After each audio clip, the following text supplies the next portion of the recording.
Welcome to Healing Through Divorce, where we use a combination of clinical expertise, personal experience, and faith to help you navigate and empower you through your healing journey. I am your host, Dr. Natasha Williams. Thank you so much for joining us today. So, in this episode, we are going to be talking about self-love. And I think it is such a timely message because a lot of times we don't really talk about self-love. However, it is of the utmost importance. We need to talk about the relationship with ourselves because if we are going to heal, and remember, when I talk about divorce, I'm not only talking about marriage, I'm talking about long-standing relationships, friendships, relationships that are toxic with coworkers, as well as the relationship with yourself. It is so important that, we have to look to divorce some of those things so that we can be a better version of ourselves, the self that God had created us to be.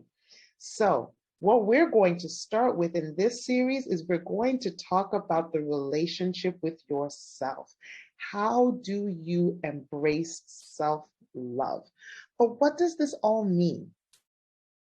I would argue that the relationship with yourself is the most important relationship that we need to cultivate in order to have healthy relationships with other people and a healthy relationship with society at large. It starts with ourselves. But a lot of times we neglect the relationship with ourselves. We seem to either put it in the back burner, we don't necessarily think about it, or we're so busy in the service of everybody else that unfortunately what happens is that we relegate ourselves to the back. To adequately go through your healing journey, we have to look at all aspects of relationship with self, relationship with others, relationship with society in general, but we have to look at relationship. So, where do we get started on this? How do we even talk about the relationship with ourselves? Well, why don't we get started with my book, which is Embracing Self-Love, 30 Days to Fall in Love with Yourself and Nurture Your Self-Worth. It is a resource that you can get at the Win-Win Women's store, as well as on my website, www.drnatashawilliams.com. And I just want to read you an excerpt, so just so we can get started to understand what it means regarding the relationship with yourself and talking about self-love. So what is self-love? Think of it as a desire to give your own well-being the same level of importance and respect as you would give anyone else you love. And this is what I was saying earlier. Sometimes we can give out love to everybody else. We pour out ourselves to our partners, our husbands. Even when it comes down to our friends, we would do anything for our friends, people that are good friends. But here's the interesting thing. We're not saying that those things are bad, but if all of that love that you give out is good for other people, then how come it's not good enough for yourself? And that's the question we really have to answer. Why is it that we can, be a friend in need for everybody else, but when we need anything for ourselves, sometimes it's deemed as selfish, and we'll talk a little bit more about that, most likely in our next episode, but a lot of times it is seen as selfish. So what we don't do is really start to look at self-love and taking care of ourselves. To love yourself is to have regard for yourself. It's about treating yourself as well as you would treat someone you truly love. To truly love somebody else, you have to love yourself. To have a healthy relationship, It is of the utmost importance that you love yourself. If you lack in self-love, but dole it out to everybody else, that means there is something intrinsically within you that is basically saying, I'm not worthy of what I give out. And that messaging is faulty and definitely has to be addressed so that we can truly be in love with ourselves, and on top of that, being able to love others. Now, here's the thing. In a previous episode, we were talking about narcissism. That is different. That type of love is so self-absorbed, it doesn't regard anybody else. It is only out for itself, and it will throw everybody else under the bus if necessary in order for their needs to be met. This is not what we are talking about today. When we're talking about self-love, it is about treating yourself with the same respect or even a bit more than you would somebody else as well. There's a reciprocity. I also have to understand, if I don't love myself, how am I supposed to allow others to understand how to treat me? That part is of the utmost importance. The way that we love ourselves, we train or teach people how to treat us. If we have no barriers, if we don't love ourselves, if we don't understand what we are worth, how do we tell others that? That is how people will take advantage of us, because we don't think we're worthy enough of the same love that we give out to everybody else. And again, self-love is not neglectful love. It doesn't mean you neglect your partner. It doesn't mean that you neglect your kids. It doesn't mean that you neglect your friends. What it does, though, it allows for healthy boundaries and healthy relationships all around. Now, if we talk about self-love as, and I quote, it's about treating yourself as well as you would treat someone you truly love. Sounds easy, right? Not necessarily, because if it was so easy, everyone would love themselves, right? And yet for most of us, this is easier said than done. Most of us over time have been conditioned to believe that we should put ourselves last. We do this under the mistaken premise of caring about others or being modest. We don't want to be too boastful or anything of that nature. So we aim to put ourselves last, so we end up showing an air of modesty, which is seen as more appropriate socially than being bragful or boastful. However, this kind of mindset is self-defeating. Not being able to applaud yourselves for your accomplishments under the guise of being boastful can be and is self-defeating. Self-defeating does not make you a better person. Unless you make yourself a priority, you cannot do much for others as you think you can. Here's the thing. The reason that we have to really look at the relationship with ourselves is because of this. You have to live with yourself every minute of the day. So you might as well enjoy your own company, right? It is so important. We are living in our bodies every single day. Who knows you better than you? Which means we now have to really sit back and understand what is it that we need to cultivate that relationship with ourselves, so that we can also tell others how to treat us. But more importantly, that we understand and know our value and our worth. Again, it is the most important relationship that you will have in your life. But so often, unfortunately, we do not take the time to cultivate it because society has told us that that in and of itself is selfish. And the word selfish has such a negative connotation, you don't feel that you want to exemplify that. So you end up being selfless. I'm going to sacrifice at all times for my husband, for my children.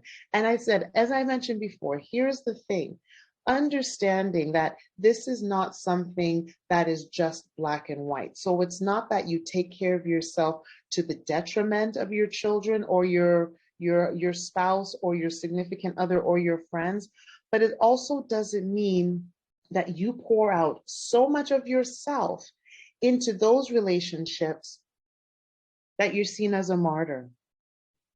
And so interesting because being seen as a martyr a lot of times ends up becoming such a positive thing that even though we are dying inside slowly, we still think that there's something good coming out of it because we are being praised.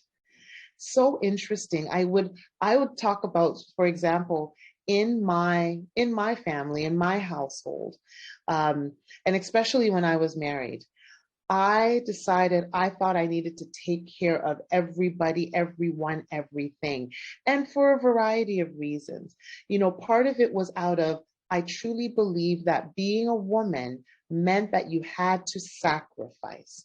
You had to put all of your needs last, make sure that you were you were taking care of everybody else. So my husband had to be a priority over me. My family had to be a priority over me. My in-laws had to be a priority over me.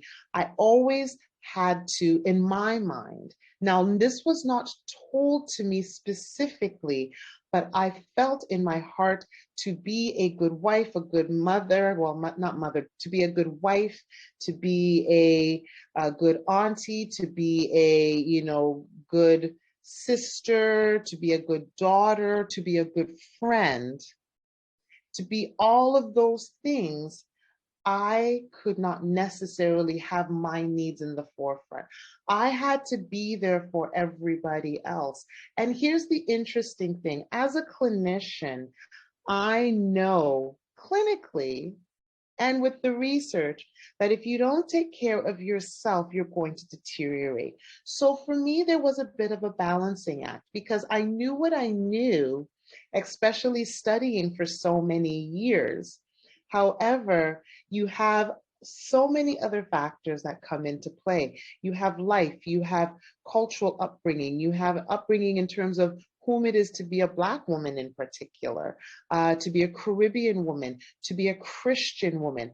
All of these things come into play. So even though I had all of my years of training and I knew that, if you don't take care of yourself, you're going to deteriorate quickly, I still, vacillated between the sense of having to, A, take care of myself, but B, be there for everyone else. And I thought I would be able to balance it all. So even in the midst of waking up early in the morning, tending to my husband's needs, cooking before he went to work and all of these kinds of, or, coming home late from my clinic and still making sure that, there was meals on the table and all of these kinds of things.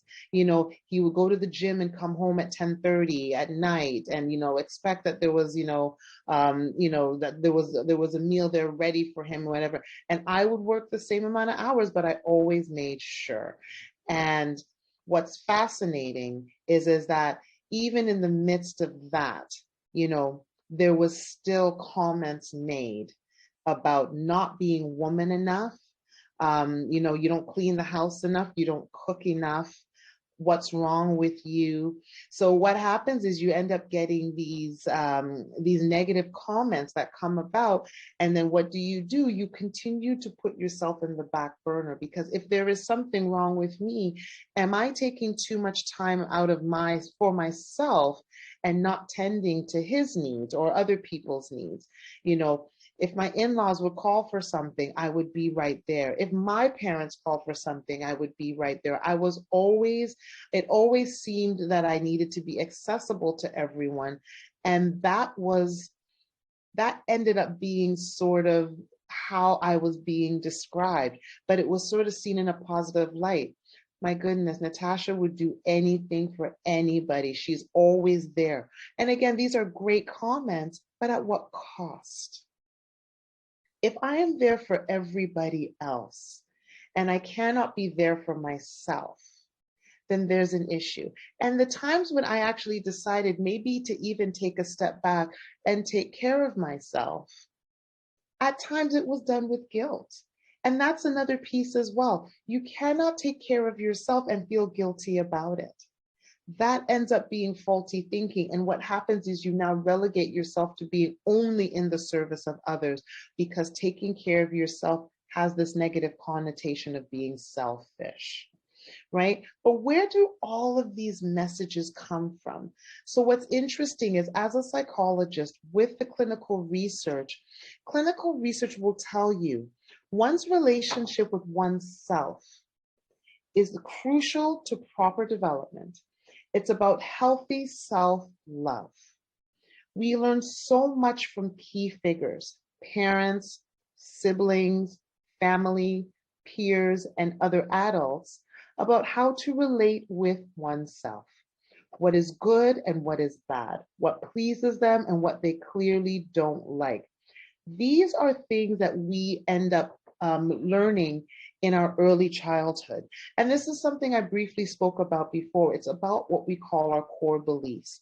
These are the things that we learn early in our upbringing that cultivate how we think about ourselves, how we think about the relationship with others, how we think about the world, and how we think about the future. So if we understand that that foundation has been laid from early in childhood, it doesn't mean that it cannot be challenged, but we do have to understand where it comes from. So understanding that it comes from that, we then have to notice what, if anything, or possibly have we learned that has been faulty and no longer serves us any longer. This is the big question. When we find that we are at a crossroads, something is just not feeling right in our spirit. It is so important for us to understand that if something is not right, something in that programming, especially in our core beliefs, is no longer serving us. Messaging that we've received for a long period of time, that messaging we maybe thought was absolutely true, may not be. And it's time that we challenge some of that. Now, this type of work is not easy, and I will tell you why. This type of work is sometimes asking us to dismantle things that we thought we knew, rules that of the way that we live, things that can be cultural in nature or can be tied to culture, things that we've learned for a significant period of time. We're now looking at how do we sometimes dismantle some of that, because we believe that they were absolute truths and they're not necessarily. So what, especially as psychologists, what we would do is start to do a bit of excavating or exploring. And we start to look at, where did we learn some of these messages about being a woman? Where did we learn some of this? We've learned some of this from our upbringing by noticing the prominent women in our lives. It could be your mother, it could be your grandmother, it could be an aunt, it can be, the women in the neighborhood.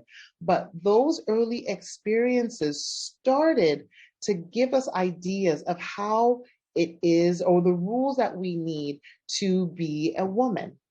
Now, some of these are also tied into culture. So for example, I'm born in Toronto, Canada, but my parents are from the Commonwealth of Dominica in the West Indies.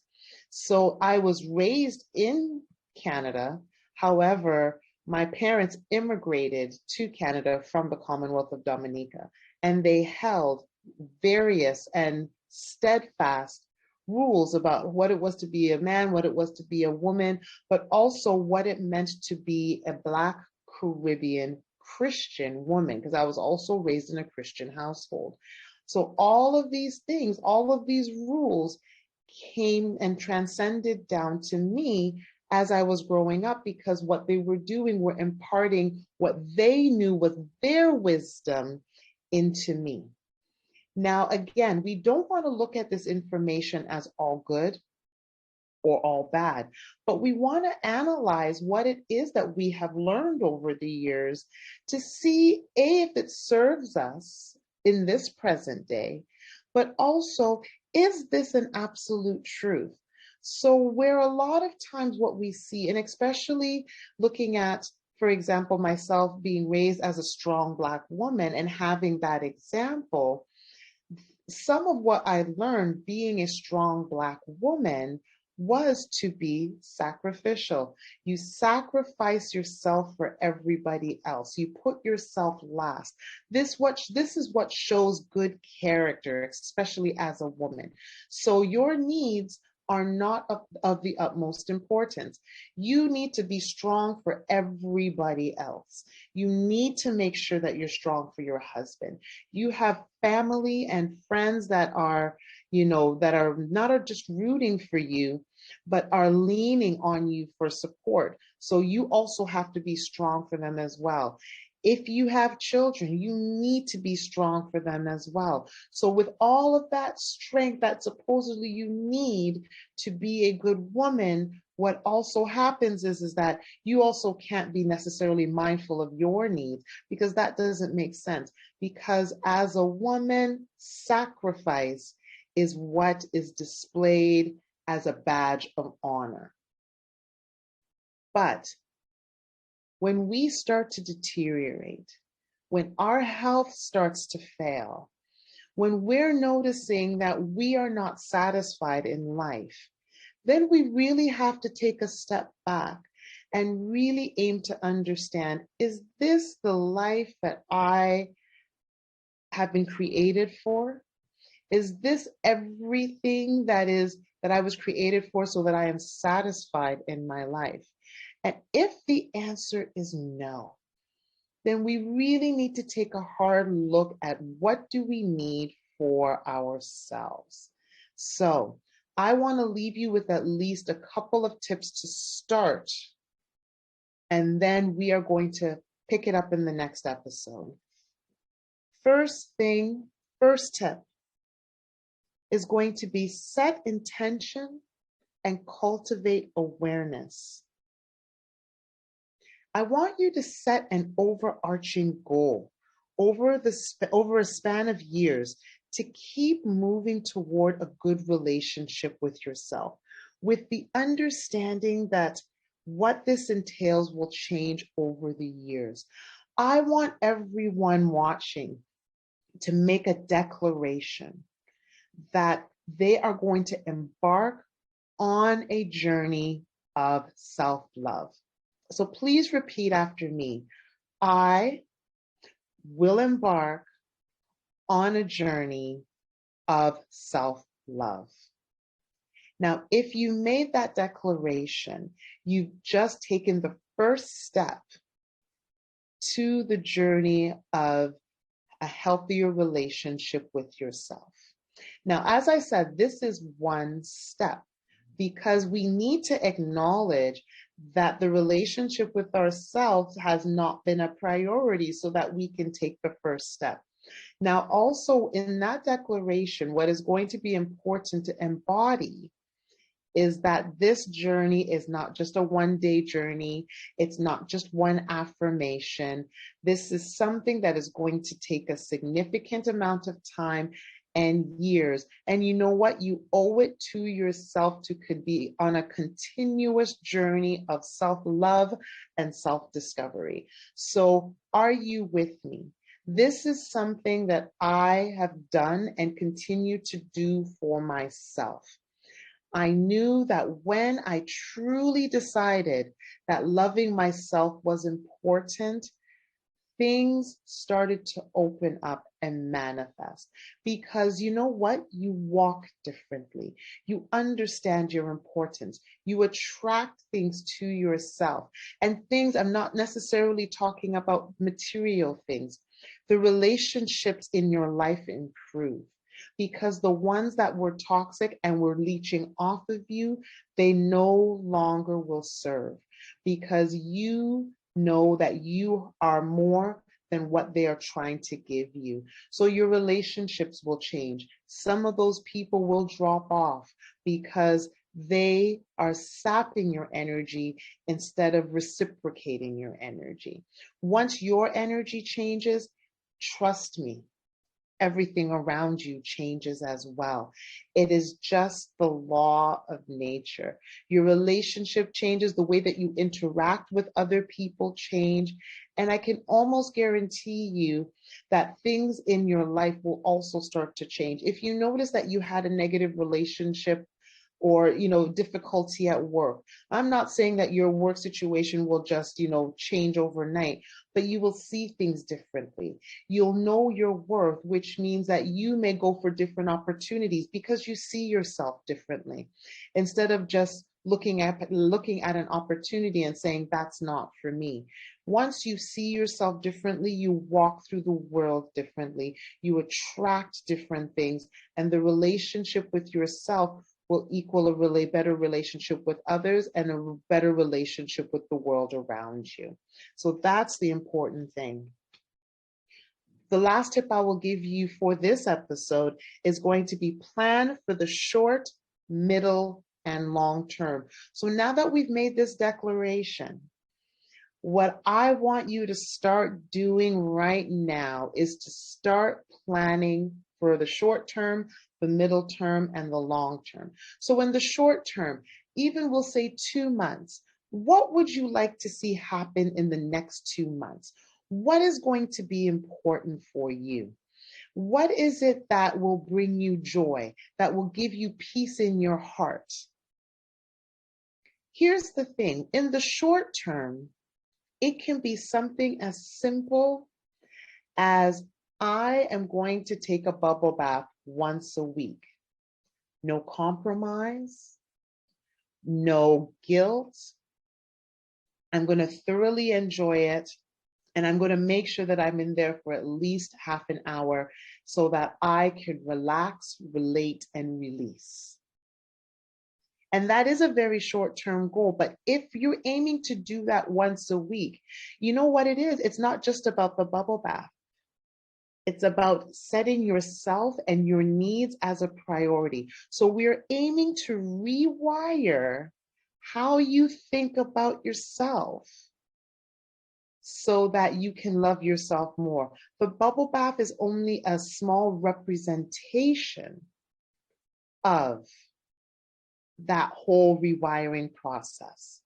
So what we also want to do, you also, as part of being thoughtful regarding cultivating a great relationship with oneself, it is important to set priorities for different time frames. So having realistic goals and setting milestones and steps for each goal are proven ways to keep yourself on the right track. You're able to look at each goal and put a timeline in terms of when you would accomplish it, and then keep yourself accountable.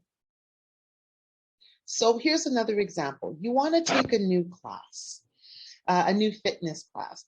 And what you want to do is prioritize yourself. You know that class is every Tuesday. Not at 8 o'clock though, Eastern Standard Time or 5 o'clock Pacific. However, you want to take that class. And what you want to do is prioritize once a week, you're going to make it a priority to go to that class. And it's a class that you love and you always wanted to take. You then set that intention, you schedule it. A lot of times when you schedule something, it puts intention ahead of it.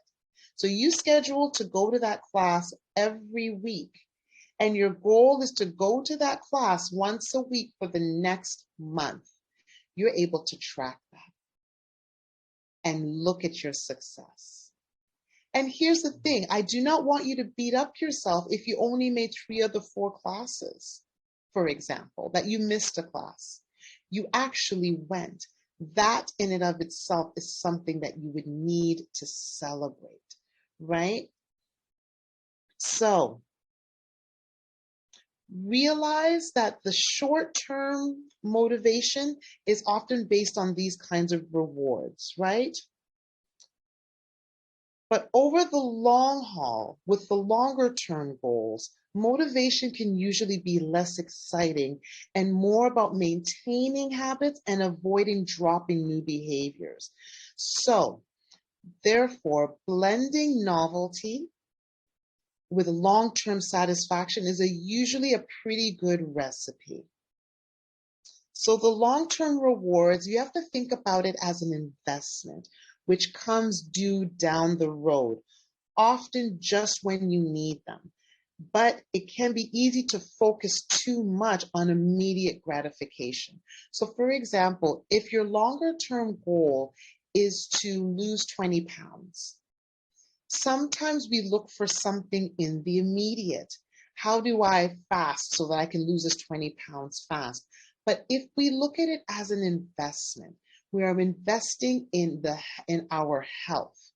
What are some of the short-term goals or shorter goals that can bring us to that longer-term goal? How is it that we can possibly clean up what we're eating, for example, remove some sugars, those kinds of things so that we're eating a bit better? And how will that make us feel in the longer term? If it's about exercise, do we now look at how often do we move? And the more that we move, the more we feel better about ourselves. So it's putting the things in place for the longer term investment. So remember, it is short, middle, and long term. So what we'll do is, this is the end of this episode. I want you to tune in next week where we're going to continue talking about the relationship with self. So until then, be well, be healed, and I will see you next time.